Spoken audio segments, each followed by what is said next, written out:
action. There you go. That's the entrance. That's how it's done. Hey everyone, welcome to Popat Presents The Wedding Insider with Musical Movements. My name's Anuj. I'm with the owner, founder, director, the main man, DJ Rugrat. We're going to be talking about all things weddings, how he got started, and what we're expecting for 2025. So first of all, Nainesh, thank you for coming on to the pod. Really appreciate it.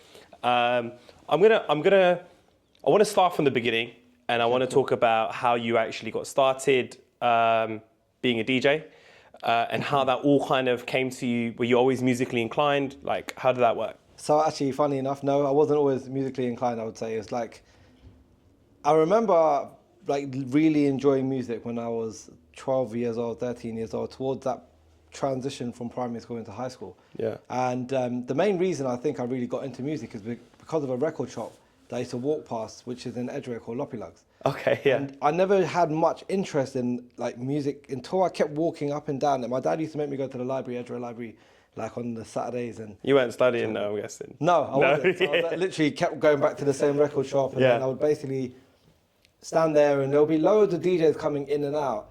And then I used to just basically use one of their turntables, play records. And this is before I was really trying to do anything. And then as I got into high school, it was like that whole emergence of UK garage was becoming a lot more popular. Pay As You Go, Heartless Crew, So Solid. These were becoming a bit more mainstream in the charts, coming on TV, on Top of the Pops, on platforms like that. Fern Cotton, Reggie Yates, So some old school days. So when that was all kind of in place, people started to become more like MCs everywhere in school and stuff like that. I first started off with that aspect of things, like MCing, writing lyrics and stuff like that, and then I just thought, do you know what, I'm just going to buy turntables. So were you rapping at one point? I was. Oh, really? Yes. So you were spitting bars and doing the whole thing. So you were on that scene. I was on that scene first. Okay, which is a bit unusual, but of course. I've got some old school mixtapes somewhere, and like, I feel like maybe my confidence wasn't there. It was I was comfortable.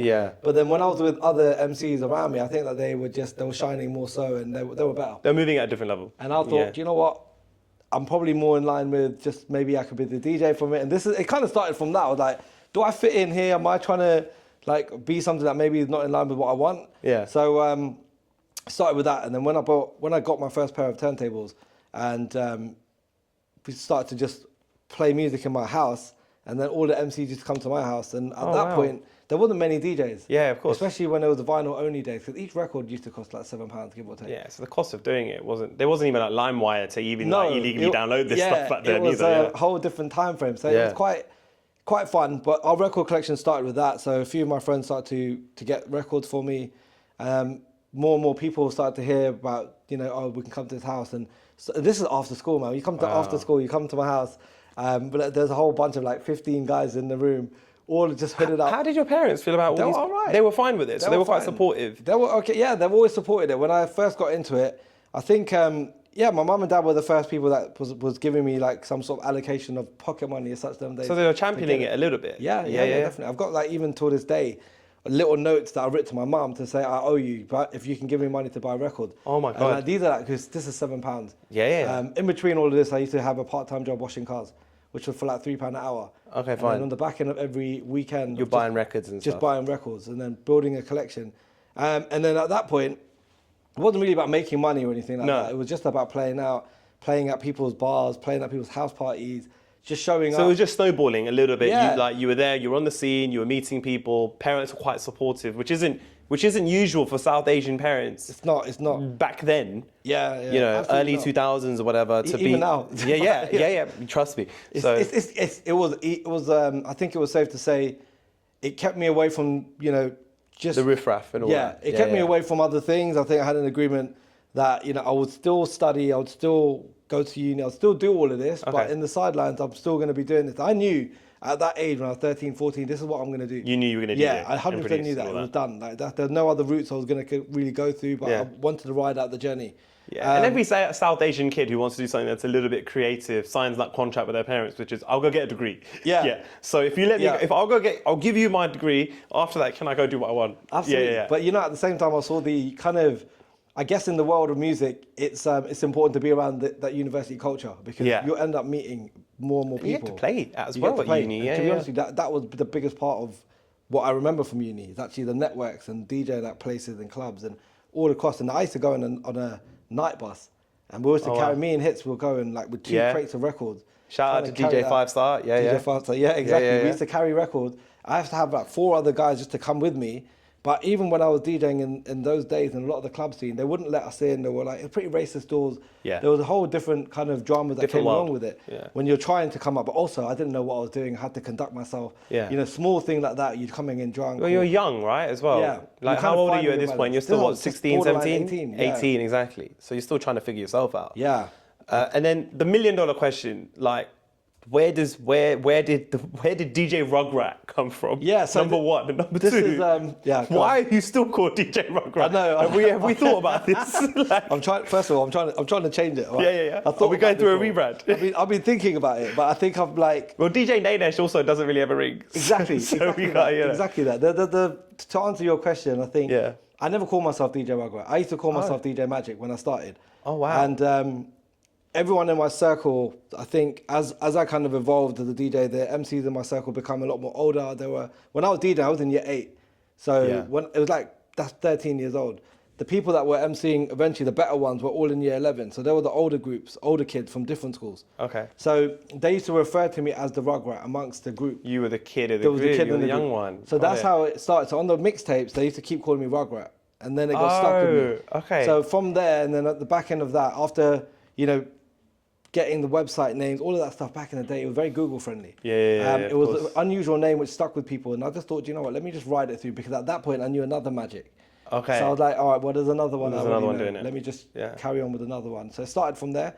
Then when I thought about the rebrand, I was thinking about all the dub plates I've got, all of the SEO presence I've got online, and just basically... Well, everything, the brand has been building, right? It's just been building, naturally over a period of years. So you don't really want to deviate from it. I mean, I feel like I've deviated in other parts of the business where I'm more comfortable with. Yeah. And I think that championed through a lot of it through Musical Movements. Because when I started the agency, when I started Musical Movements, I was always DJ Rugrat, but I didn't want to be one in the same thing. Yeah. So it started. How did that start? So you're what? How old are you when you brought in another DJ? So Hits was DJing with you. Hits from the beginning, used to do pretty a lot much. of the booking from the beginning. Yeah. So his family had turntables as well. Okay. So me and him, when we connected, it was based on like a lot of like random factors. But he went to another school. Okay. So he went to another school, and he knew all of the other MCs in that school. So he could deal with and that. I was in Park High. I went to another school. Yeah, and I knew a lot of the MCs in that school. So naturally, we ended up crossing paths, mixing with each other, seeing each other in like neutral parks and friend circles.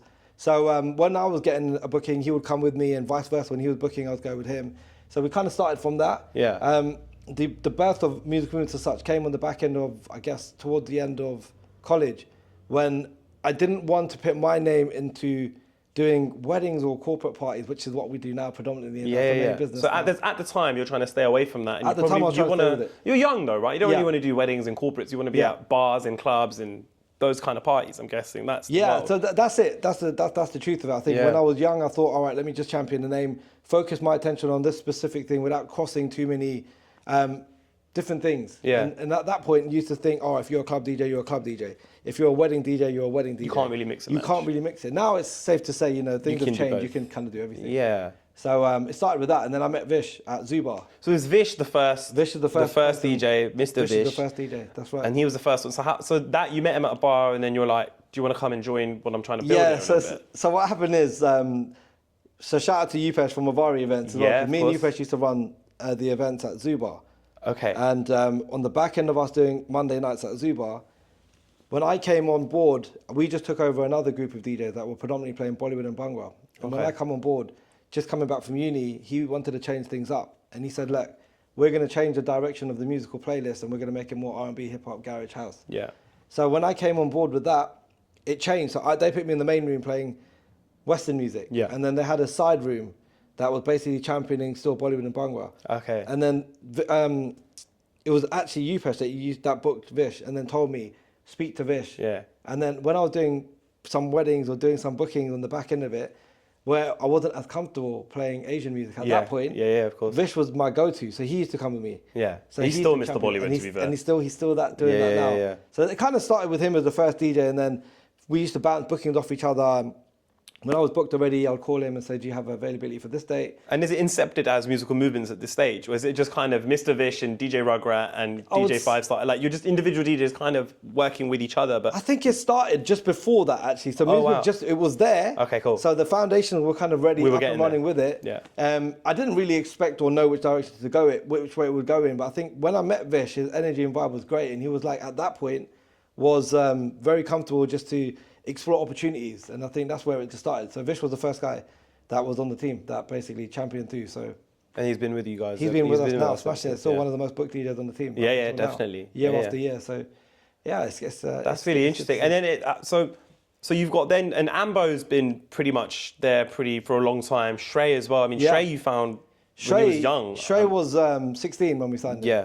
So he, on the back end of him doing events as well, he was also a nightclub promoter. Okay. He was in our radar doing events at Funky Buddha, selling that out at very young ages. So again, it was me, myself and Upesh that got him onboarded. We brought him into some of the club nights that we was working with. And he just got great charisma, great characteristics. Yeah, he's got a good chat. And more importantly, he's a phenomenal DJ. So I think he was, again, quite early on in that stage of that journey. And I feel like it just evolved quite quickly. It was all organic as well, it was. Seems. We met everyone from a club scene or someone that needed cover, that someone that then had a good experience working with the company. Then sometimes we're leaning on each other before they actually joined. So it was a bit of a mix and match. And you bring in different personalities who come in with different, like, I guess, skill sets in one way, who can then deal with certain elements that maybe you're not comfortable with, or maybe it's not your strong suit, but somebody else can then manage it. So you're building like a more like well-rounded team. How were you? Because you didn't want to initially do the corporates and weddings, which is predominantly what we do now. But how did that kind of transition work for you? Were you quite happy going from nightclubs and bars and things like that to... Because at one point when I was maybe 15 and 16, I'm talking 12, 13 years ago, your name was the name you'd hear the most on, DJ Rugrat. And obviously I've known you for a really long time, so it would be, I know you. But generally, people would know it's going to be a good night because DJ Rugrat's playing. At that point, you wouldn't... I would say you were doing really well on the Bollywood as well. Like, obviously, I'm one of the annoying guests who's coming up to you going, can you play me some Bollywood? But to be honest, I think it's how was that? At first, it all started with the love of music, right? So it started with that. It started with nightclubs. It started in one place. I kind of got pigeonholed and cornered into playing for specific demographics of people, which wasn't my musical style ever. When I started to play music, I was always playing house, garage, hip-hop, dance. It was always my style. I eventually, naturally, when this was an income and it was the only stream of money I was making, I then started to basically agree to do things that I wasn't as comfortable doing. And that started to become, all right, look, I'm going to get paid to do this. I'm all right with playing a different genre of music I'm not as comfortable with. But the birth of CDJs, when they come out and you can start downloading music, changed the industry completely. Because my record collection used to be a record collection I only had. I couldn't buy or borrow anything else because I just didn't have the facility to be able to. When I could download music, I could play anything. So it changed the dynamics of that. And I think opening everything up, basically. And at that point that's when I guess open format DJs really started and stemmed from. Because if you've got access to download every genre of music or have every genre of music, you can play it all. Because once a DJ knows how to play or mix and understand BPM or keys, etc., then you can kind of each thing carry that over. Fine. Now, I play everything. Like literally, I do. But everybody's musical, I think with social media as well and Spotify, and it's just so easy to access music. Everybody's taste in music has changed. So there probably used to be receptions where they were probably just going to do a little bit of R&B and a little bit of Bollywood. Whereas now, what I find when I'm hosting and things like that it's a little bit of everything. Nobody really wants one of the same thing constantly because you're just not going to keep people on the dance floor anymore. Like once upon a time, people would come up to you and ask you, what is the song you're playing? Like they would want to know what the name of the song is. I remember when Kevin Little Turn Me On just came out. And people were like, what is this song? Now it's like, it doesn't matter what you're playing. People will want to come and request a song and say, hey. And I'm all right with that. I think, naturally cultures change. People have access to music, which is great. In many ways, it helps a DJ know, okay, cool, if you're getting booked to play a specific party, here's the songs that I want them to play. It makes our life easier because at the end of the day now, it is a business set. And as much as we love music, we also love making sure that we make the person who's booked us very happy. So it's ultimately goes hand in hand. And then what made you've got the DJs, musical movements becomes established, everybody's kind of there, you're managing all these DJs. In some ways they manage themselves as well because they're going out there, they're working, they're getting the bookings, all that. what made you want to bring in the bando and then suddenly go, do you know what, here's the gap in the market, let's go bring in a band? Because that, I think, has been huge and a real pivot for the company. What was the inception behind that? So I think it's safe to say that markets change, markets move. It's boring if you're just doing the same thing. Yeah. And I think for me, I find it very difficult to do the same thing week in, week out, right, without trying to enjoy different aspects of it. Because when you've been doing this, when you like anything, right, when you do something kind of consistently, you do want to have some sort of challenge, some sort of change. Yeah. Like, I've worked with hundreds of bands probably in the past, but none that have done it in the specific mannerism that I would have loved to have seen. Okay. Everyone done things great and done things in different ways, but it's very difficult to create a seamless procedure where you've got a DJ, a band, and production that can be seamlessly done. Because what happens is if you book a DJ, the DJ will play all the big hits, want to do what they do. The band will come and not have much chemistry and just kind of do what they do and then leave. So the energies are going up, down, up, down. But if you know, okay, the band's playing, this is what the band's going to play, so I'm going to build up the set, this is what I'm going to play. They're going to play this on their first set. The DJ is then going to play a specific genre that doesn't cross over. Yeah. Then the band comes back on, but it's coherent. It makes much more sense. So it was actually somebody from the same company, as opposed to 9 times out of 10, it would be a DJ from one place and a band from somewhere else. And they've never worked together. They've never worked together. They don't understand the technical requirements, the technical riders involved, the complexity of if someone's late, things along the first dance, how to get things ready. So we saw all of these hiccups, and ultimately, when these hiccups are happening, sometimes you can't help to feel that it's a bad reflection on us as a company, because we are seeing it, and I think it just came to a point. Naturally reflect on us. Yeah, right? we work with a really good band. We were very close to signing them actually. Okay. It didn't go in the same direction as I think we would have hoped for. Yeah. So we just decided on the back end of that let's actually just create a band. Let's champion the musicians that we work very well with. Let's kind of. Funny enough, at this point is when I met Shagan, right? So this is when I was like... So how did you make Shagan's... I met him at a wedding. Okay, fine. I met him at Rahul's wedding, one of... who's now a good friend of mine. Yeah. His event was in Fairmont. And we done his wedding, and it was with another band. And the band were phenomenal. And just on the back end of that, I got talking to him. And then one of my other clients, her name is Hanita, she got in touch with me to say, look, I really want a band. And while this conversation between myself and Shagan was going on, she was like, look, I'm getting married in September. And I think we must have been in it must have been July, late July. Okay. I'm pretty sure somewhere around that region. And she was just saying to me, is there any way you can just piece together some musicians? And I was speaking to Shagan. I said, look, why don't we try do this as our first band booking and see where it goes?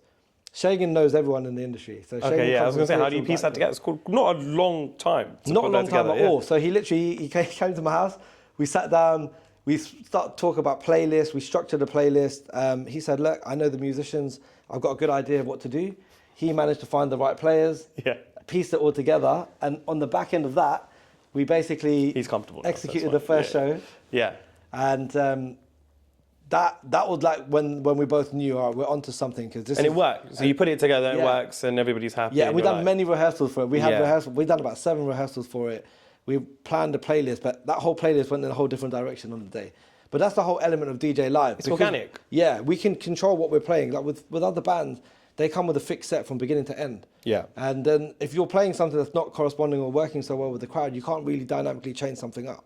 No, and that is the good thing about the bando and Shagan is they're quite agile. Yeah. So they have their repertoire of things they're going to sing, and they want you to kind of pre-choose. But if on the night they think it's going to be better going into another direction, they will just take it there.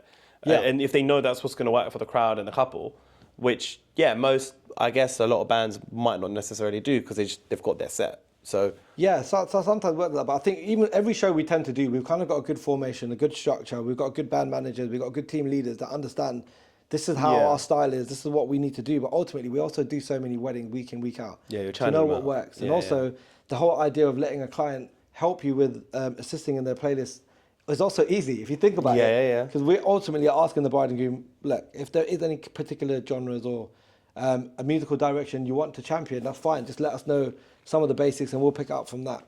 Other clients can be a little bit more hands-on and are a lot more involved, which is also fine. It's each to their own. Yeah. Each to their own. Yeah. So basically... That's a diplomatic way of putting it. Yeah. And then on the back end of that, me and Shagan just created a bit of some video and photo shoots. Even now, I just come from a meeting now just saying that we're planning a real big project now. It's called the Bando Extravaganza, and basically it is a full band with choreographed dancers, stylists. It's pretty out there. So the content should be ready for that in the coming months. And that's the new project.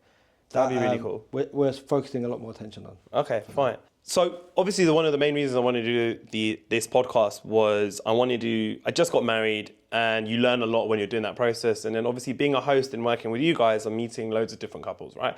And there are so many questions that they have that I now know the answers to, having experienced it, but I just didn't know that when I was planning my own wedding, right?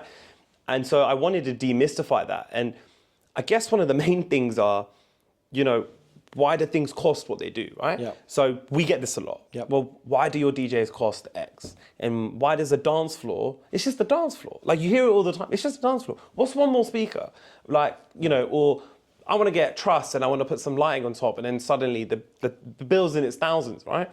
Nobody understands why as a couple, because it's just not your game, it's not where you're based, right? So let's talk a little bit about that, because we both experience that all the time when we're talking absolutely. to people. I think it's good, actually. It's a good question. I don't think I've been necessarily asked that before in specific ways, but I think it's important to address, what clients are concerning or questioning, because sometimes, it's very hard to sometimes justify specific things to a client when you don't have the opportunity to speak to them. No. So they might see something on a quote and it says, cool, they're only looking at the number. Yeah. But I'm looking at the logistics. Exactly. Okay, how many people are needed to do that? So for example, if you're putting production lighting up or something, there's specific ways to do things, there's specific people involved with it. So the labor cost on that alone is more intensified. But what some people don't understand, I find this quite common, is the setup or turnaround times. So with Gujarati weddings, predominantly, there's always the wedding ceremony, then the turnaround time, and then the reception. Yeah. That window of opportunity to turn around is factored on so many different variables. The logistics of the loading bay, the company packing down, what time the guests are coming back in, what time if the priest potentially run late, anything like that. But what always happens is the same thing. When the guests are supposed to come in, why are we not ready? Yeah. So every time. We had an issue like that recently where I think we managed to make it work, but the team got extremely stressed because the wedding went on so much longer than expected. I'm talking about 1.5 hours later than they agreed to let us in. Oh my God. And then the guests are coming in and then another 1.5 hours. To do that, to do a bound sound check and everything is very, very difficult. Yeah. Now, I find that a lot of prices in this industry fluctuate. You've got people in this industry that are going to be cheaper than another company in the industry that might be, a lot more higher. Yeah. And ultimately, I guess it comes down to what you would value yourself as, at, but also knowing what your demand is. And I just base everything purely on supply and demand. I think with specific DJs on the team, when they hit a specific number of bookings in that year, I've already gone through detailed with them in the kind of yearly catch up to go through like, what is your target? What kind of numbers are you looking to hit? Yeah. What are you hoping for?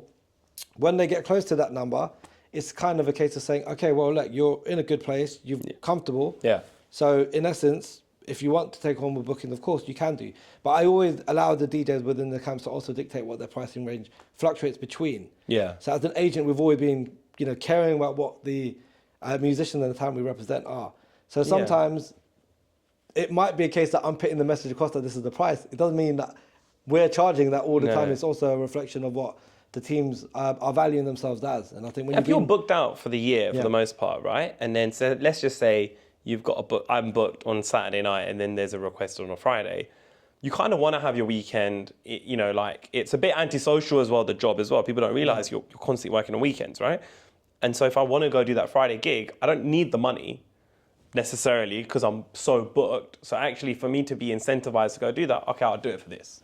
Sometimes and then you're relaying, and then you're relaying that, and then the clients obviously think you're just like, well, but the thing is, I know somebody who paid this much for that one. It's true, right? It's true. Some people always revert back to perhaps what they've done 3 years ago. So we get this a lot. Someone will be like, oh, you done my sister's wedding, and you charge half the price for it. How come? And I'm like, when was your sister's wedding?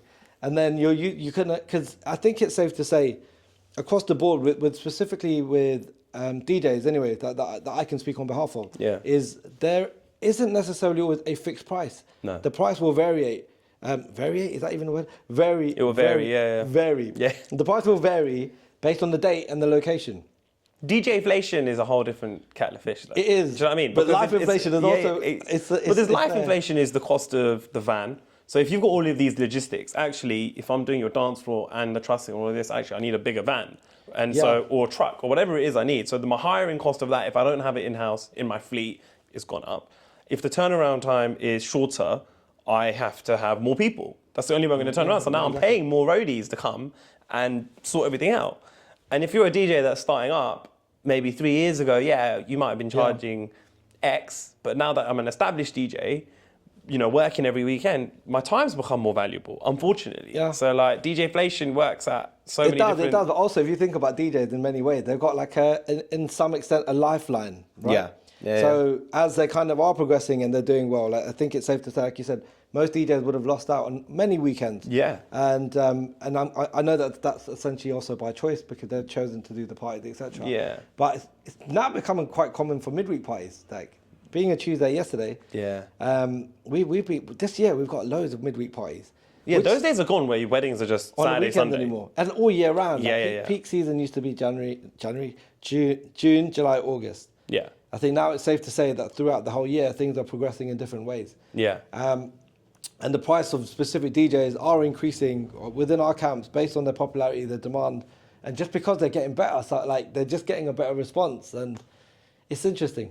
Wedding season doesn't exist anymore. No. Do you know what I mean? Like, yeah, there are auspicious times and inauspicious times to get married, which still exist, and most of us will try to follow that, depending on how into it we are. But generally, before it used to be just June, July, August. Those were like the most auspicious, whereas now, if there's no inauspicious date in February, I'll get married in February. Yeah. And costs of weddings have gone up so much that I'll just book the hall on Monday. Costs have gone up, but also the numbers have reduced in some way. That's true. That's true. So it's an interesting dynamic because I'm also doing lots of weddings where they're not doing the ceremony during the day anymore.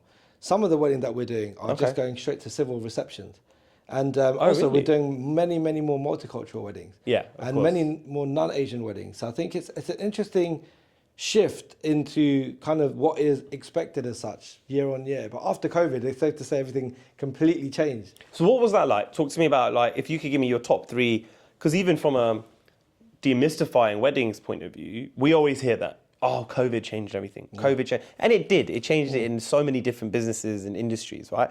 But particularly hospitality and the wedding industry, it had a profound impact in just how things were done. If you could give me like top two, top three things, people wouldn't really understand, but yeah, that changed because of COVID.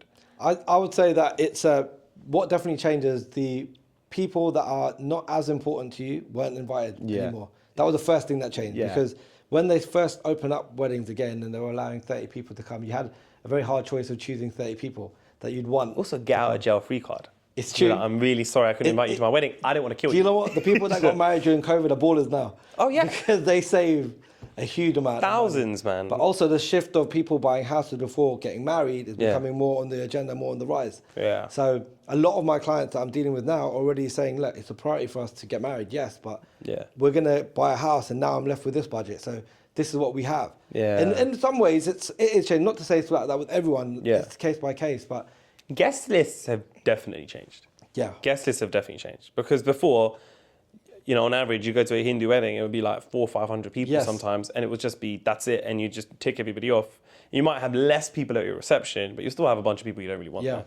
And then I guess now, how does that work in terms of international weddings? Because we get booked like crazy. I say we, like I get booked like crazy, but we all generally as a company, the royal we all get booked to do like international weddings.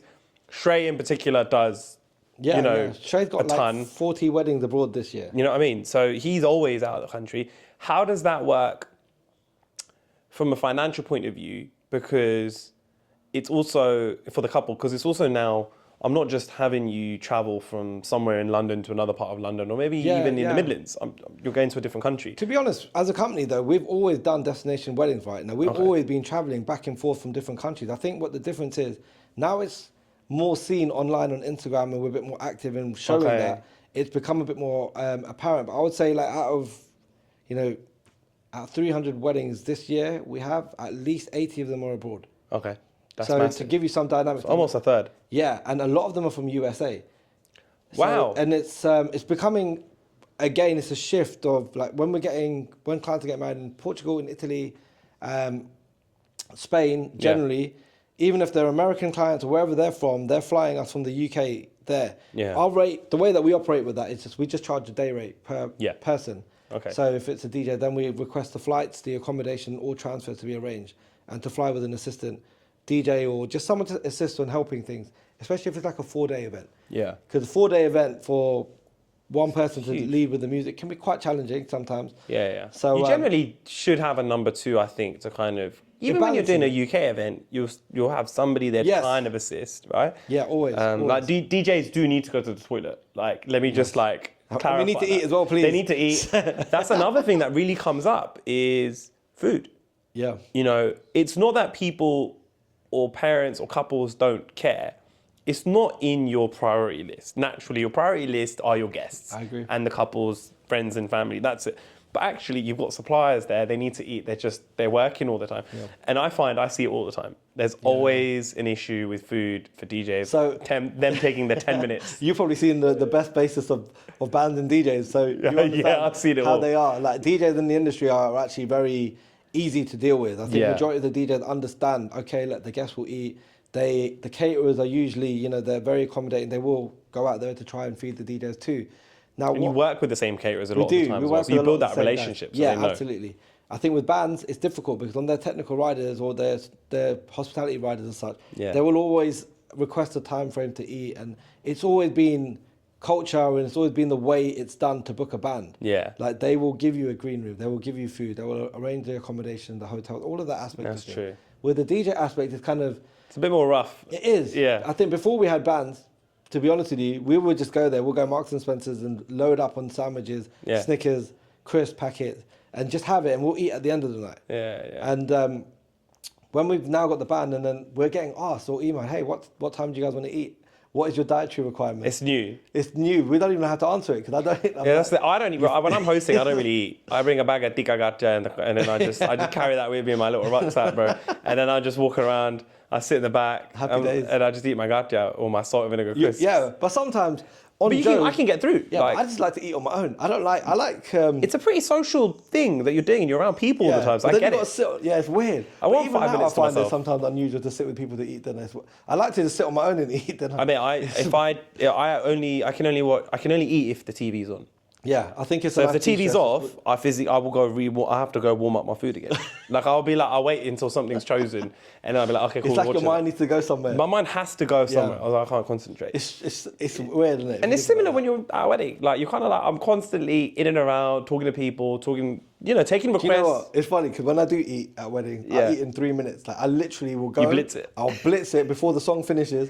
You'll see me like play a long song that's like 5 minutes. I'll run somewhere where the food is, quickly grab as much of it, put it in a plate, and then either try to consume as much of it as I can. You are quite quick. I have been in situations where Ruggs has been like, just stand here, and if you need to, you just press play on the next song again. I'm sitting there going, please come back, please come back. I don't know what to do.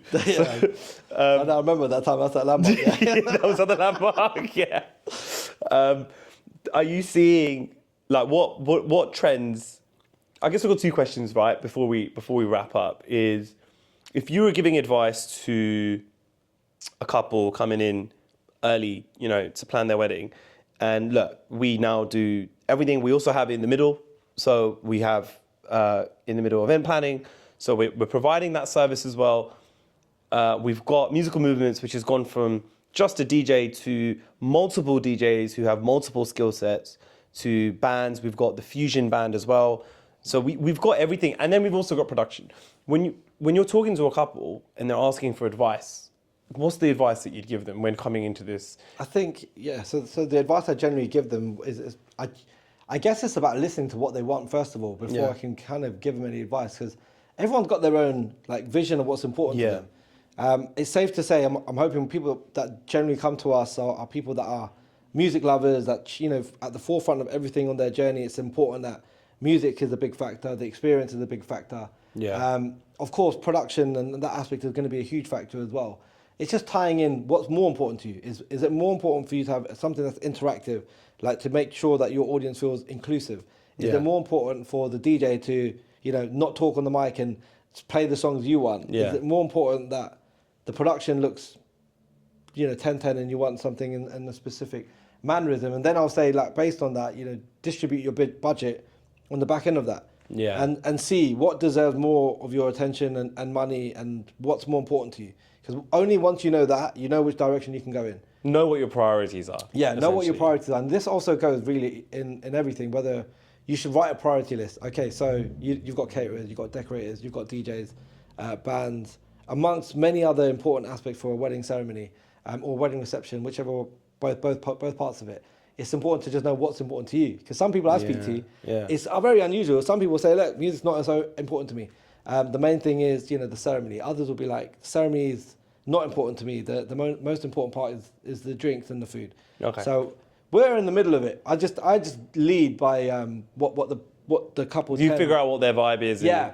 My advice is try to plan things in advance, but book in the people you want sooner rather than later, because this year has been a prime example of we've sent out quotes to particular clients that have wanted specific DJs, and then they've left it a little bit longer than the window we recommend to get in touch with us, and they're gone and they're booked, and then they're calling us, and it's quite an interesting year. But I think I would always say, when you know what you want, then don't wait on it. It's kind of like, okay, cool, you know that. And a lot of my clients that I work with, when they do get in touch with us that have, for example, heard the band or heard a specific DJ on the team, I know that they will, book straight away. Like, one of my clients recently heard Rish at a wedding, and straight away the day after called to say, I need him at my wedding. And if they move that fast, that it's booked, and it's done, yeah. And then the week after, another inquiry came in for him. Okay, fine. And then we've seen that in real time. So I think that's my advice: is basically move fast on your. Move fast. Know what you want. Know what your priorities are, and then move quick to get them done. Move quick on the important things. I think when you're not so concerned about a specific aspect of it, then that's fine, and that can wait. But obviously, this is for what bride and grooms to consider, because this year has shown us that things have changed. People are they are booking us 1 year in advance as well. Yeah. But also, there's an influx of inquiries still coming in for this year, which is very unusual. Yeah, when I was in the office, we were discussing that. Actually. That was. If you see how often the phones are ringing, or the teams, or how many leads generally come in at this stage. Usually, it's all kind of done. Yeah, so. But I don't know. I think it's either it's just a shift in the way people are thinking, or just the urgency. Maybe people are just a bit more relaxed about it. And what trends are you seeing then for this year? Definitely more interactive entertainment. Live bands, more connections, more things along those lines. That's what I'm seeing, and I feel like it's definitely the direction we're going to be pushing in the coming years. I think across the globe, everywhere we're playing, every show that we're involved with, everything has some sort of element of interactive entertainment. Okay. And I think that's really. And that's like, because before it used to just be food and a DJ. Yeah. Now it's just so much more, and there's probably a bit more production value to what people do at their weddings as well. And even destination weddings, I'll say they're massively on the rise, because you can do a bulk buyout in Ras Al Khaimah and do 4 days. Yeah. In the UK, it's very difficult to do a 4-day buyout of a hotel. Yeah. And then do a pre-party. And to create a vibe, because people are in the UK. They're just like a little bit less about it. Do you know what I mean? When they go and you're in a hot country, the vibe changes. Well, I would say a lot of, another trend I'm seeing is a lot of the clients are doing more destination weddings again. Yeah. And this was, again, something perhaps we saw at pre-COVID. We've been doing, as I mentioned, destination weddings for a long time. This is the most destination wedding we've ever done in a year, this coming year. So. Do you think it's because this is the most destinations weddings they've been in the industry? Yeah, do you know what? I think it's a balance between the cost of living in the UK and the prices, because look. Yeah. It's no longer cheaper to do it here all the time. For everything. Yeah. So maybe people are catching better deals, better rates on the back end of getting married, for example, somewhere in Spain, utilising that as a family holiday. You got all of your best people there. Yeah. It's a potential tie into your stag party if you do it the week before, if you play your cards right. And a hen party. I don't think I could go anywhere a week after my stag. But and a honeymoon straight. And in essence, if you think about it, it can be done quite smoothly as one overall cost. South or travel that thing and just... You can do exactly that. Exactly that. Yeah, fair enough. And then I'm going to ask every single guest this question at the end of the pod. What is your favourite thing about being DJ Rugrat or being in the industry? What is your favourite thing about being in the wedding industry? That's a good question. Yeah. I think there's always... I only came up with it 2 minutes ago.